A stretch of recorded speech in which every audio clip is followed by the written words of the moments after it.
नमस्कार मेरे प्यारे मछुआरे दोस्तों, फिशिंग गुरु चैनल पर आप सभी का बहुत बहुत स्वागत है। मैं आपका अपना दोस्त और मछली पकड़ने का दीवाना आज लेकर आया हूं 18 सितंबर 2025 का सबसे सटीक और काम का मछली पकड़ने का पूर्वानुमान। दोस्तों, यह दिन भारत में मछली पकड़ने के लिए कुछ खास होने वाला है, क्योंकि मॉनसून अब विदाई ले रहा है और इसके साथ ही कुछ अनोखी गतिविधियां भी शुरू हो रही हैं। क्या आज हमें बड़े शिकार मिलेंगे या हमें धैर्य की परीक्षा देनी होगी? आइए इस वीडियो में जानते हैं और मैं आपको कुछ ऐसी बातें बताऊंगा जो आपके मछली पकड़ने के अनुभव को पूरी तरह बदल देंगी। सबसे पहले बात करते हैं हमारी पसंदीदा मछलियों की, जो इस मौसम में आपको पानी में मिल सकती है। Nile tilapia. नाइल तिलापिया दोस्तों, नाइल तिलापिया, जो दक्षिण भारत के कई जलाशयों में हमेशा सक्रिय रहती है, इस समय प्रजनन काल में है।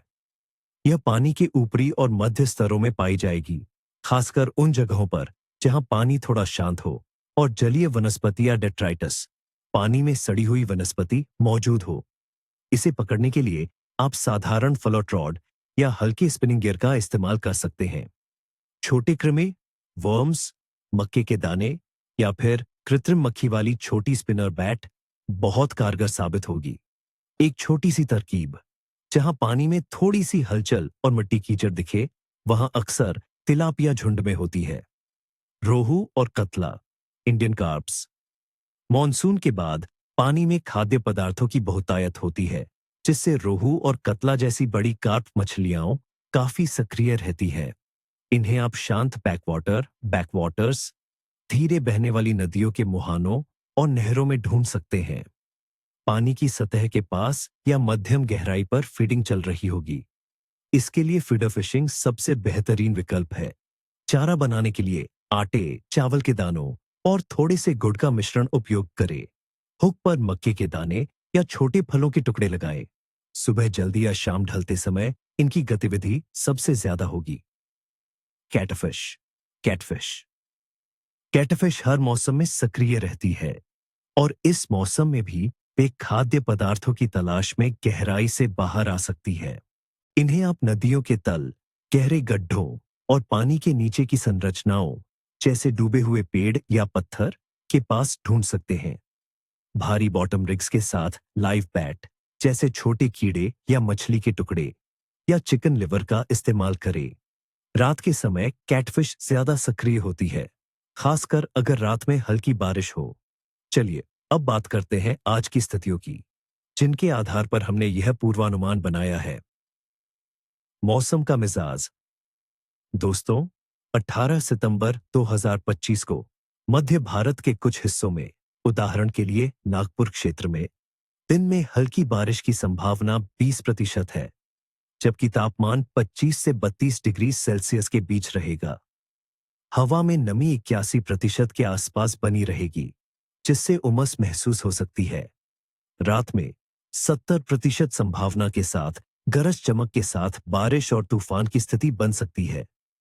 मॉनसून अपनी विदाई पर है, लेकिन अभी भी कई क्षेत्रों में छिटपुट से भारी बारिश हो सकती है। दिन के दौरान मॉडरेट हवाएं चलेंगी, लगभग 10 से 15 किलोमीटर प्रति घंटा की रफ्तार से। अचानक दबाव में गिरावट और तेज हवाएं मछली को गहराई में जाने के लिए मजबूर कर सकती है, लेकिन बारिश के बाद की ताजी हवाएं उन्हें फिर से सक्रिय कर सकती है। पानी का तापमान। हवा का तापमान 25 से 32 डिग्री सेल्सियस के बीच होने के कारण पानी का तापमान भी काफी गर्म रहेगा, अनुमानित रूप से 27 से 30 डिग्री सेल्सियस के आसपास। यह तापमान तिलापिया और कार्प जैसी गर्म पानी की मछलियों के लिए अनुकूल है, जो इस तापमान में सक्रिय रूप से भोजन करती है और प्रजनन करती है। हालांकि अचानक भारी बारिश से पानी का तापमान थोड़ा गिर सकता है, जिससे मछली कुछ समय के लिए सुस्त हो सकती है। चंद्रमा की कला। 18 सितंबर 2025 को चंद्रमा घटते हुए अर्धचंद्र वार्निंग क्रीसेंट की अवस्था में होगा। इस दिन चंद्रमा की रोशनी 9 से 14% के बीच रहेगी और यह पूर्णिमा के 27 दिन बाद का समय है। कुछ मछुआरे मानते हैं कि घटते हुए चंद्रमा में मछली का क्लेव थोड़ा कम होता है, लेकिन मेरे अनुभव में मौसम की अन्य स्थितियां जैसे बारिश और तापमान अक्सर चंद्रमा की कला से ज्यादा प्रभाव डालती है। खासकर इस समय जब मछली प्रजनन और भोजन की तलाश में है, यह चंद्रकला कोई बड़ी बाधा नहीं बनेगी। मछली की सामान्य गतिविधि। मॉनसून के अंत और प्रजनन काल के कारण मछली की समग्र गतिविधि अच्छी रहेगी, खासकर उन प्रजातियों के लिए जो इस अवधि में अंडे देती हैं या भोजन की तलाश में होती है। पानी में बढ़े हुए जलस्तर और खाद्य पदार्थों की उपलब्धता उन्हें सक्रिय रखेगी। कैटफिश और तिलापिया जैसी मछलियां विशेष रूप से सक्रिय रहेंगी।